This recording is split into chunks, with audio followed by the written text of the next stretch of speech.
of gaming's most exciting times for me was when the Genesis and the Turbografx 16 hit the North American market in 1989. It was the start of the 4th generation of console gaming, and we had new promises of software that would be much closer to the arcade than ever before.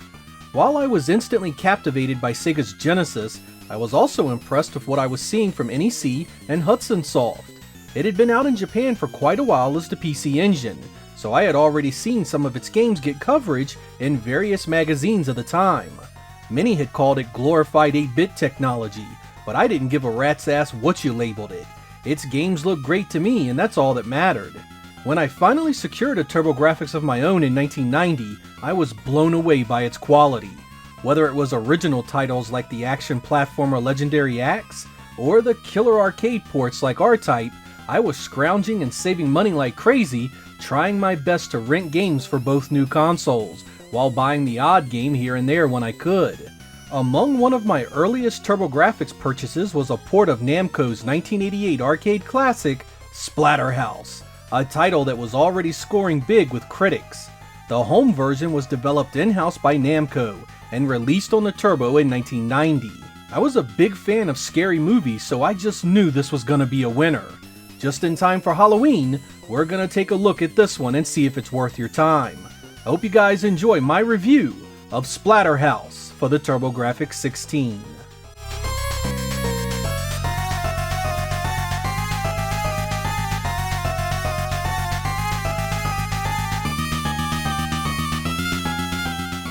Splatterhouse's gameplay was much like many of the games you saw in the arcade back then. Stages consisted mainly of left to right scrolling play areas that were filled with enemies and obstacles that you had to overcome to move forward. At the end of every level there was of course a boss fight you had to deal with as well. If I left a description of its gameplay right there, you could come away thinking there was little special about it, and it could easily be dismissed.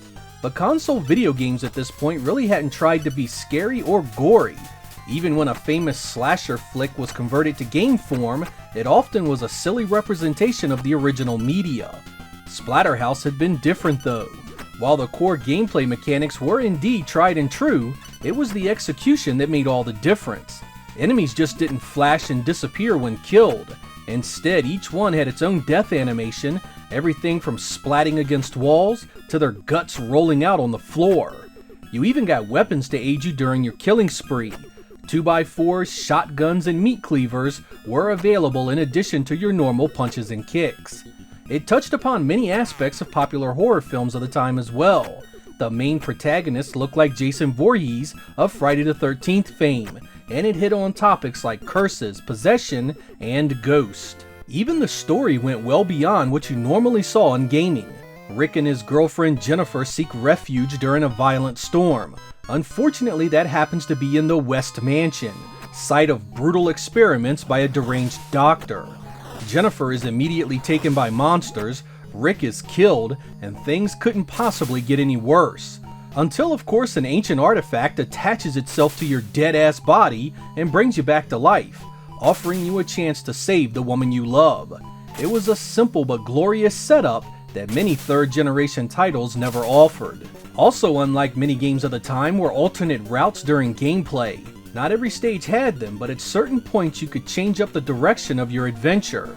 While each path still ended up in the same area at the end of the stage, it was nice to see the typically straightforward arcade action game mix it up a bit.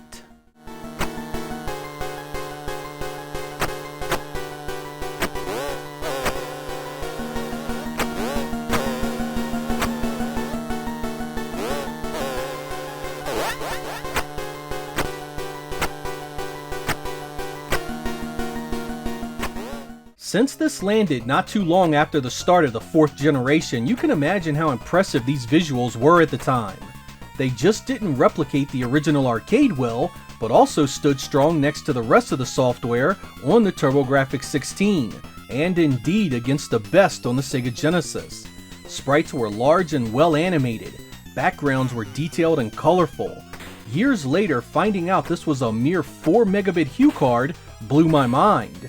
I mean, the variety alone for such a small footprint was impressive, but once you considered its competition that was the same size that year, you really have to hand it to the developers. I mean, it was one of those games that made you curious about the platform well before you ever had a chance to play it. Despite this strong showing, you will notice some differences between the US home version, the Japanese home version, and the arcade if you ever play them all. Some of these changes were a result of the small 4 megabit storage, while others were design changes related to censorship. Namco was worried about possible litigation against the game because the main character resembled Jason Voorhees so much, so the US version has a red mask instead of the white one in the arcade and Japanese PC Engine edition.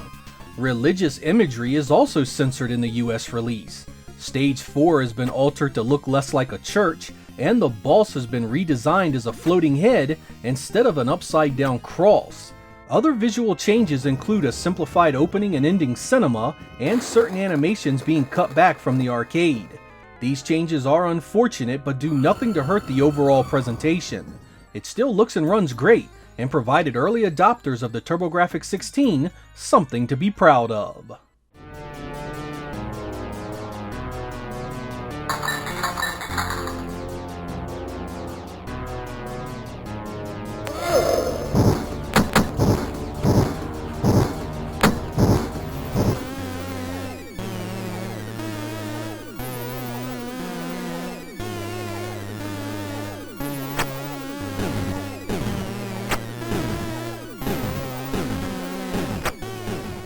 I was always impressed with the music of Splatterhouse as well. The better gaming soundtracks back then had a way of being just as important as the visuals themselves, often helping set the mood of what you were seeing on the screen.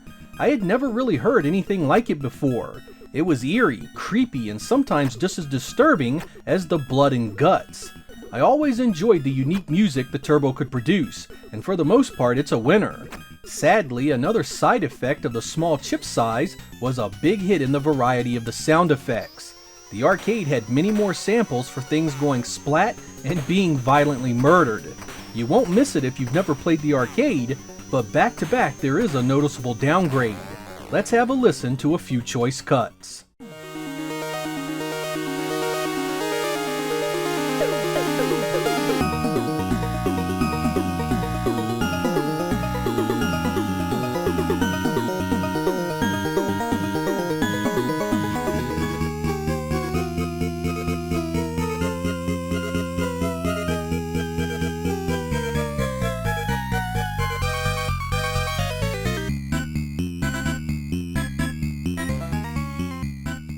Most of the critiques you'll see leveled at Splatterhouse bash it for its simplicity. Not enough moves and it's short, but when you place it against the other arcade-style games in 1990, it definitely holds up. I mean, it gave you different weapons to dispatch enemies, different routes to take, and some pretty epic boss encounters. For the era, it easily competed well against other games not just for the platform, but elsewhere as well. In fact, if you are finding it too short and easy, I highly advise you try the hard mode. It effectively doubles the damage each enemy can take and makes for a much more difficult experience. For what it's worth, these critiques aren't completely without merit, however. The aforementioned censorship in the US release definitely makes the Japanese PC Engine version more desirable. I also feel that Namco could have added a few stages to it to really give the home version something special over the arcade original. While some stages do have sub-areas, others are one-shots to the boss and the battle is over. Most will be able to beat this in about 30 minutes the very first time, while a seasoned vet can take it in as little as 10. But these small complaints do nothing to take away from the overall excellent presentation and fun gameplay that is present here. Indeed, it was the early days of what many of us called the 16-bit era, but it no less provided great action and thrills in line with the better arcade ports of the time.